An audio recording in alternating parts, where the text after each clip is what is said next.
reka turebe korana ikipe ya Kiyovu imbere za muri Farda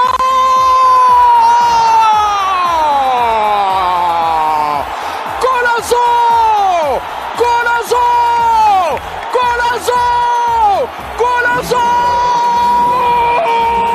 Dani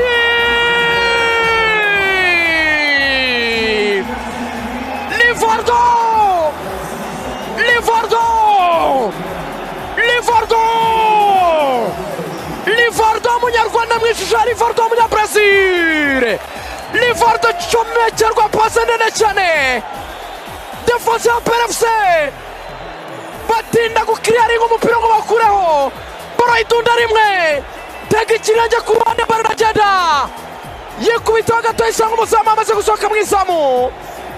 ahita umupira aorienta rimwe gusa naguhagarika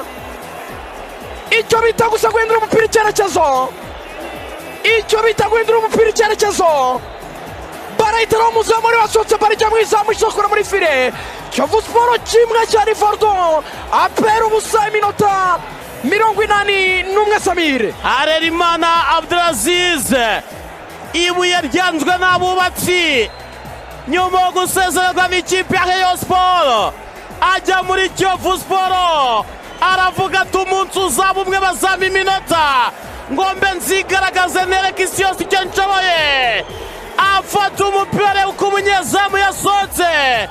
akoraho rimwe asa nk'uwunosha umupira agenda awutereka mu rushundura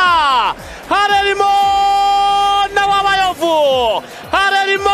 Harerimana wanzwe na Rayon Harerimana Abdelaziz Livardo abwira APR ati stade Amahoro mwahinduye yanyu nuko Kiyovu Sport itari yakaje ngibereka icyo ishoboye nyuma ya remplacement tactique zikomeye zahari ingingo Francis babwira APR ati uyu munsi amanota kuyakira yose biragoye Kiyovu Sport kimwe APR ubusa rakuri shoti ape Omadi risasi birakuto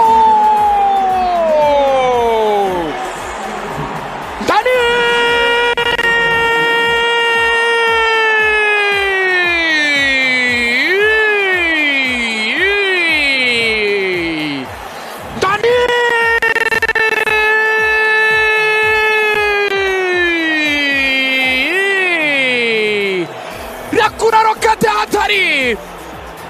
sasuri dafite ngesi muri metero nka 25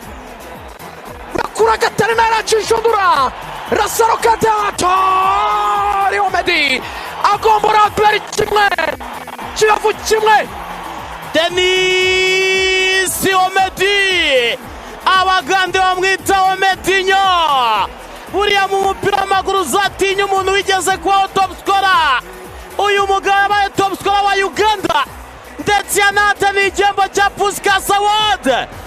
uyu mugabo ni umugabo ukomeye cyane mu ikipe y'igihugu ya Uganda aravuga ati iyo bikomeye abagabo bakomeye bafata icyemezo rekura raketi hatari topido nyamugigima bakora harashya aya asigaye iminota 3 n'amasegonda match karangira ko bongeye 6 tugeze ku munota wa kabiri cy'uwa gatatu aperi barazamuka reka turebe